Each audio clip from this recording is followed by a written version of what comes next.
want a dramatic performance to kick this off, I might be compelled to do this. Hello, good evening. So I will kick this off. Mike, welcome. John, thank you. Lovely to be here with you on our island. I appreciate it. It is our island for the day. It is, yeah. We share it with a lot of people, but we don't know who those people are. So as far as I'm concerned, we're sharing it mostly with the kids over here. Welcome everybody, if you're watching this, to what I'm starting to call the intelligent designer. Mike, you're a noted author. How would you describe yourself, actually? Maybe you can outline. I'm still not sure. I haven't grown up yet, frankly. But I've done a bunch of things. So I started as an academic in the States, worked in investment management for a long time. I've always had a passion for books, writing books, and most of those books have been about globalization, which is also what your industry is about. And I started off by describing the early part of globalization, the effect it had on Ireland, which is one of the most globalized countries, a country also with lots of touch points in the States, Michigan in particular. And then lately, as globalization has kind of run out of steam, I've written a book about the end of globalization, and that's very germane to what you and lots of your clients do, because you've been trying to map that, and that's all up in the air. Yeah. And then, you know, the way I see this moving forward is that we have a couple of hurdles in the future before we get to sort of something more certain, more fixed. We have got to get over a crisis of trust in institutions, trust in democracy, debt, climate change, and we're going through all of those at the moment at the same time and at speed. You know, I in all my years as an investor, I've never seen a day like yesterday in the markets. The US market's up 9.5% on a tweet. So really quite extraordinary, uncharted waters. It's amazing, and it is a pleasure to have you joining us. Mike's going to be joining us at Opticon as one of our keynote speakers. And if I struggled to describe Mike's background, it's because what Mike is doing is thinking and talking in real time, trying to make sense of the world for us. That's why we've asked him to come and share his thoughts today, and to share them in person at Opticon in just a couple of months. It's going to be a great conversation. I look forward to it. We're going to hit up a couple of different topical sites and try to keep it interesting. Thanks for joining us. So this is quite iconic, the Paris Metro, right? We're like in a thriller. Indeed, you know, the commitment to how do you move millions and millions of people around here. It's the kind of thing that can't generally get done with private companies. It requires massive amounts of capital, and it benefits the public. That's the kind of infrastructure and improvement that can only come from a functioning government. And generally, they don't have the cash to do it. So what do they do? What do they use? Debt. Debt, exactly, yeah.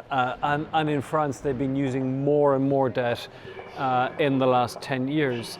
And I think what's interesting today is that the world has never been as indebted ever. Maybe in France since the Napoleonic Wars, which is quite scary.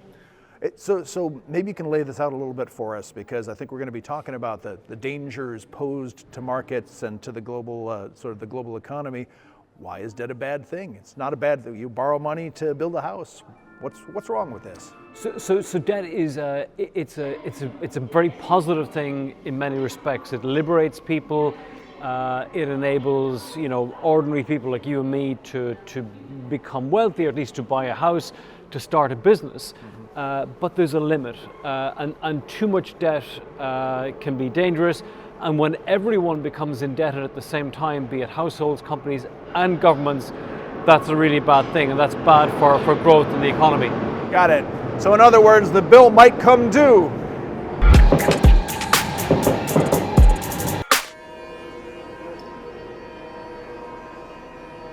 Well, so debt comes due, and then debt goes on out.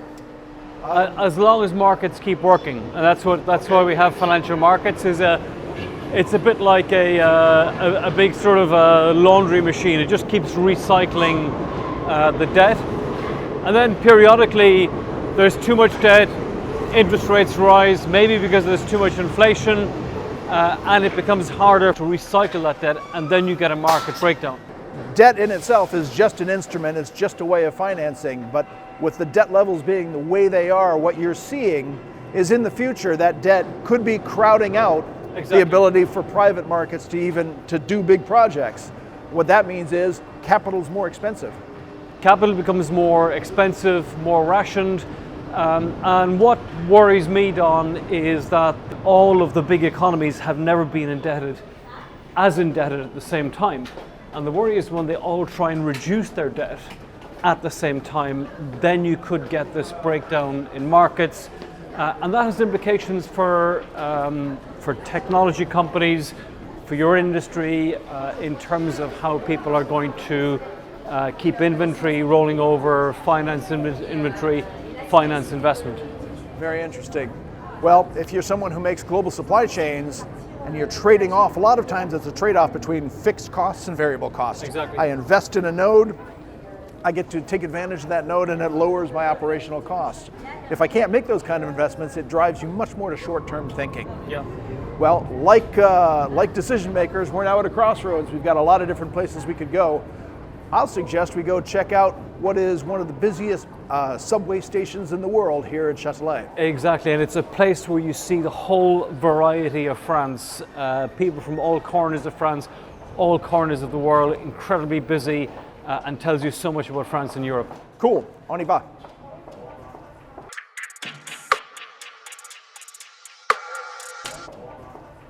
So companies are going to try different strategies for how to manage their way through it. Do you suspect that they're going to be shopping around for where the best places to do business? I do. So I think debt and financial strength will be one of the big items on sort of the checklist of who are my business partners, what's the strength of my overall supply chain. And also then in terms of access to financial markets. Now, this isn't actually a new concept. The World Bank has been publishing for years the indices of political corruption and economic environment. What are the best, most friendly places to do business? It's going to be interesting to see how those things change over the next few years. It will, and a lot of those places are small dynamic economies, Switzerland, Ireland, established economies like the UK, the US. And then there's various emerging countries that are rising up that are becoming more trusted places to do business. Very interesting. Well, the U.S. for many of the companies that we work with are based out of the U.S., have significant U.S. operations. I know they're very, very worried right now. Should they be? Yes, I think so. I think because we're at a point in flux where there's a number of things being stress tested: financial stability, institutions, and trust in political systems. Interesting. Well, when people are making strategic supply chain decisions, they're looking at the ultra long term. So it's a good news, bad news thing. A lot of things, if you just wait, next year, the year after, they're going to change. But many of the systems that get designed are looking at 10 and even 20-year time horizons. Yeah. Very interesting. And what the interesting thing, Don, on debt as well is that 4 or 5 years ago, I would have told you that debt levels were really high. And I think two things have changed. The world has become less interconnected, less collaborative, and governments are not communicating, if I think of the US and China. The good thing is that financial markets and credit markets are becoming more complex, but they're actually being able to bear a lot of the debt load and effectively distribute the risks of that debt load better than perhaps we would have thought. So that's an interesting lesson in evolution. Well, I think that's a good prompt. Maybe we can start to talk a little bit about both finance and this globalization, deglobalization process that's going on. And I've got a place in mind we can go visit that's where these places kind of intersect for us. So before we get to our finance location, we're going to walk through a mall. Yeah, interesting. We could be in Singapore. I mean, I think malls around the world are, in some ways, look the same. A lot of the same brands. This one obviously got French characteristics, and we're really in sort of the thoroughfare of Paris, where not just people from around the city connect, but where the city connects with the banlieue, the suburbs. Right. And you know what's also interesting about this, and Mike, with your interest in history, you probably know this.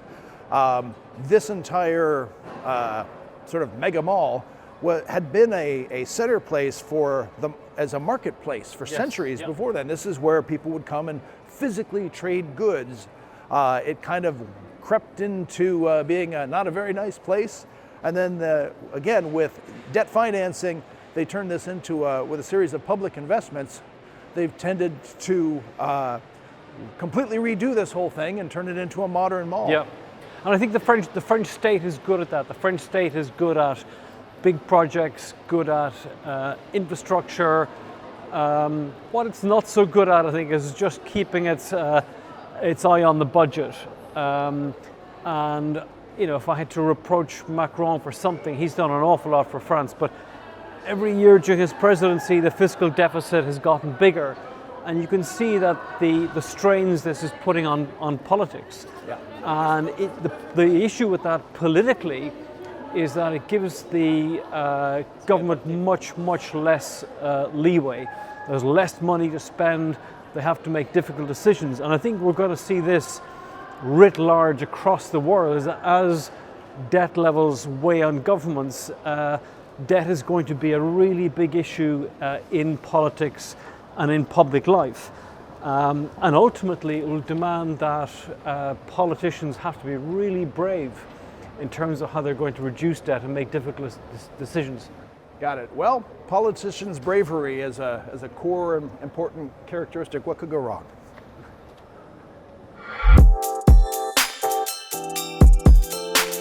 What you might notice is that if you're trying to get up a big hill, there's the easy way and there's a hard way. And well, I'm taking the easy way, exactly. I think what you're saying is, if you don't get debt right and that's not available to use, everything is that much harder to do. That's a good illustration of liquidity in markets. So when markets are working, when you have liquidity, debt financing is easy. But if you've got to go up the stairs, go against the grain, it's very difficult businesses for supply chains, for CFOs. Yeah, well, good exercise, I guess, but not so great if you're trying to make optimal decisions for $10 billion companies. Exactly, yeah.